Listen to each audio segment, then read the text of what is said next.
Hey guys, Jonah here, back with a beer review, and this one's a bit epic because I'm not 100% sure where it came from. I know it came from one of the boxes, but well, it's in my Easter box, but I don't think this has been in an actual box itself. It is 2 all, and it's in the ways of the old days, West Coast IPA. Imagine a beautiful picture of Mount Hood in the early morning hours. And this is actually not just a West Coast IPA, but this is a double. Um, yeah, it's talking about Mount Hood, which is in Oregon, which is where the American West Coast hops come from. Dual, which is cool. Denmark Brewery. Where does it say? Here is the good bit, I think. Yes, there you go. 8.2% on the ABV on a daily. You know how we roll. You might think you don't, but you do. Double IPA, absolutely nuts. Anyway, I can't really find any details of this on the Beer 52, which is probably a good thing because they unfortunately do not always tell the truth. However, I much prefer doing a little bit of reviewing on Untapped, and I have the review, or not the review, but the brewery notes, shall we say? Right, I'm going to try and get this bad boy in here, and then we shall talk about said notes. But this is an 8.2% DIPA. I know there's at least one of my regular viewers, you know who you are, my dude, who will absolutely love this beer. I'm sure I'm going to love it too. So let's get that branding in. So long as it's got the 2 all in it, I'm cool. Look at that colour, it's dark. Is it going? Yeah, move it over a little bit. Move that one in a bit. Just ridiculous. Anyway, look at this beer. My God. Well over a finger, not quite 2, 1.5 finger. Look at that colour. It's got that dark colour which comes from the crystal malt, which is a traditional thing about West Coast IPAs. They used to put crystal malt, and it's something that the modern brewers don't tend to do. Look at that. It's like Iron Brew from Gardas. Little bit cloudy, unfortunately, but my God, look at that fluffy head, nice big chunky head, like a West Coast beer should have. That's going to hang around for a while. I'm not worried about that at all. Let me read to you, dear viewer, what it says on Untapped. So it says, in the ways of the old days is a classic West Coast IPA that pours bright amber with a white foam head. That sounds like one of my reviews. It delivers a piney, resinous aroma accented by citrus notes with lemon and citronella. I like that. I usually say lemon and lime, but lemon and citronella, very cool. Hints of white pepper and pear. The flavour is subtly sweet with high lingering bitterness that remains balanced. Medium body, warming with moderate carbonation, a touch of astringency, and a slight hop burn. Whoa, that's going to be good. It offers a nostalgic nod to the traditional West Coast IPA experience. Not just an IPA, it's a journey back in time.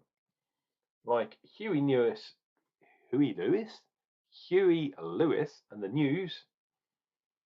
Wanna go back in time? Do do do. 1985. You know what I'm talking about. Right, let's dive into this bad boy.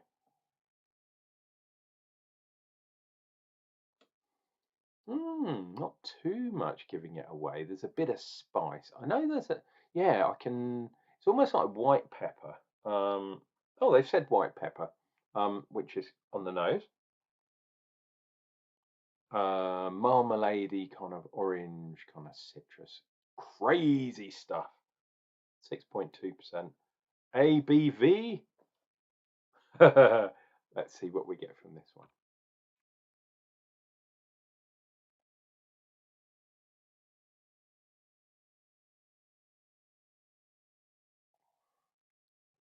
Oh, oh, it does have a nice bitter hint.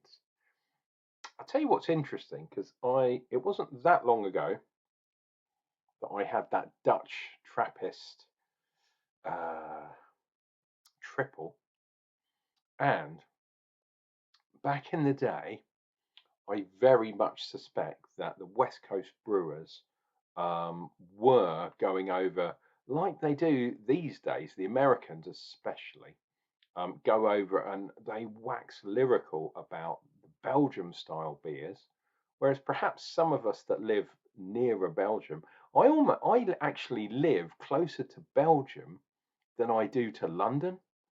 Work that one out, but there's just a bit of sea in the way. Um, because it's so close, we're like, oh yeah, Belgian beers, blah, blah, blah. But a lot of the old school West Coast, um, yeah, the beers that kind of kicked off in the 1990s, um, a lot of those brewers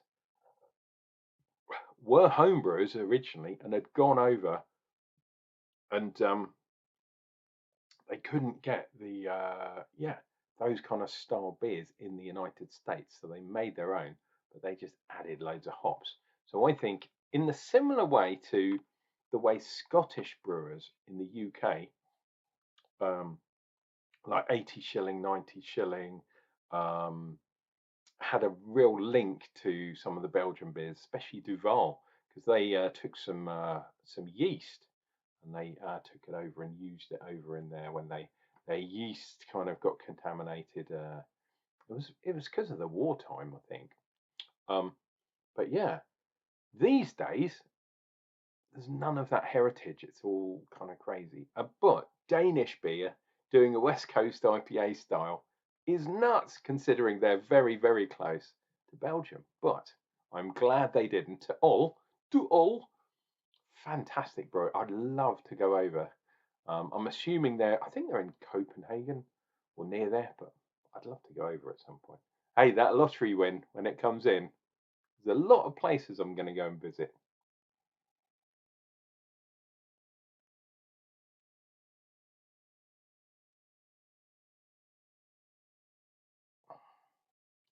Oh, that carbonation. Oh, there it is. That carbonation. My goodness me. Similar kind of thing with continental beers, the German style and the Belgium style. They tend to have that big head. You don't get a pint, and in the UK we want, well, if you're of a certain way of thinking, you want your pint to be all the way to the top of the glass with minimum head. Whereas in Germany, you just go, give me a glass of beer, whatever beer you get, and then you get a bit of head on top. Sometimes it's like a mountain coming out the top of your glass. Um, and the West Coast kind of did that too. They had the West Coast style. So I think a lot of those brewers took some of the brewing, not necessarily from the UK, but they definitely took it from continental brewing and took it that stage further by adding some absolutely ludicrous hops. Um, and that's another story, because some of the hops definitely came from, some British varieties. And then when they grew them in America, in Oregon and Washington State, kind of right up, on the West Coast, sort of Seattle, well, under Seattle, but that sort of mountainous region, well, between the mountains and the sea. Oh, it's such a good terroir, such a good hop growing area. It's fantastic. It's good for growing wine as well. If you go down a little bit south and you have a bit more sunshine, we're talking kind of California kind of thing. That's where all the West Coast American wines are. Not really a wine guy, but if I was going over to America, I'd drink some wine as well as some beer. Come on.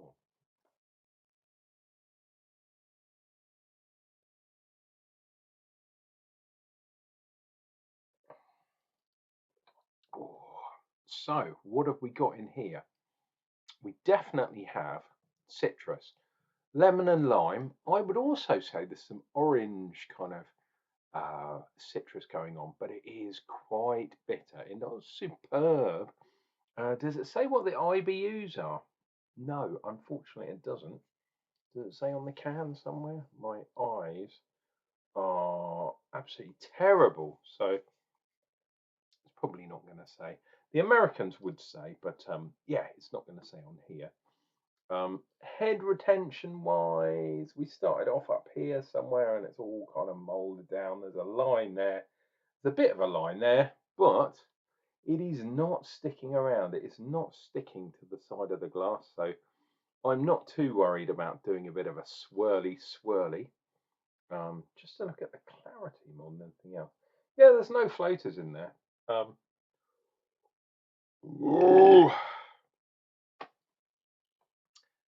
As a drinker in the 1990s, which is when I started doing home brewing the first time, I think I was more on the Belgium style than the American style. I was slightly an Anglophile, and maybe didn't appreciate the American beers until a little bit later on in my life. But we're talking like 17, 18, 19-year-old, and drinking Hoegaarden forbidden fruit and weird versions of Hoegaarden, that I was really lucky to have. Looking back on it, it's like, where the hell did those beers come from? When I'd been grown up, when I was 16, 17, drinking old, gnarly, bitter, which I still absolutely love. I used to call it dishwater. I still do, dishwater bitter. And some people really go, oh, you're disrespecting the bit. No, no, no, I'm not at all. Dishwater bitter for me is fantastic. Absolutely brilliant kind of stuff. And they were playing around with nitrogen, with bitters at the time. And even alcohol-free beers were running through nitrogen. Just, oh, it was amazing times, the 90s. Yeah, made some huge strides forward. I don't want this review to go on too long, but it is an 8.5% beer or an 8.2% beer. So please go with my stream of consciousness on this bad boy.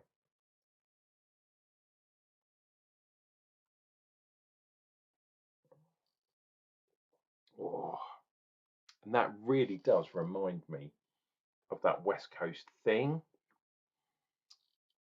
I also remember the quest for the IBUs going on, and this was probably more in the kind of 2010, maybe, yeah, maybe the 2010s, to have the most absolutely ridiculous bitter beer. And we were talking 100 IBUs, 150 IBUs, and literally you would dip your tongue in the glass and go, absolutely ridiculous beers, which you probably couldn't really drink, to be perfectly honest. They were so bitter, it was ridiculous. But some of them weren't incredibly strong. I'm talking 6%, 7%. This beer's an 8 point something. So as soon as you go over 8% and you get near 10, you're not really worried too much about the bitterness, because, oh, pardon me, the alcohol takes over. And yeah, let me just refill myself. Boom. There we go. We got that little bit left at the bottom. Absolutely fantastic. I love doing this.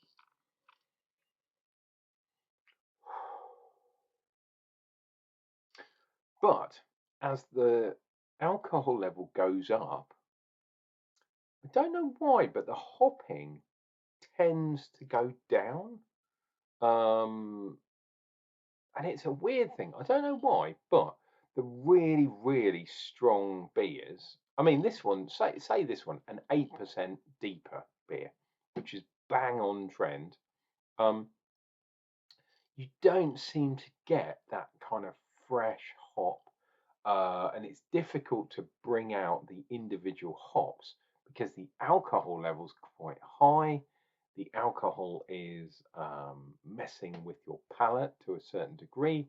You're exhaling vapor through your breath, which is alcohol, basically. Yeah, so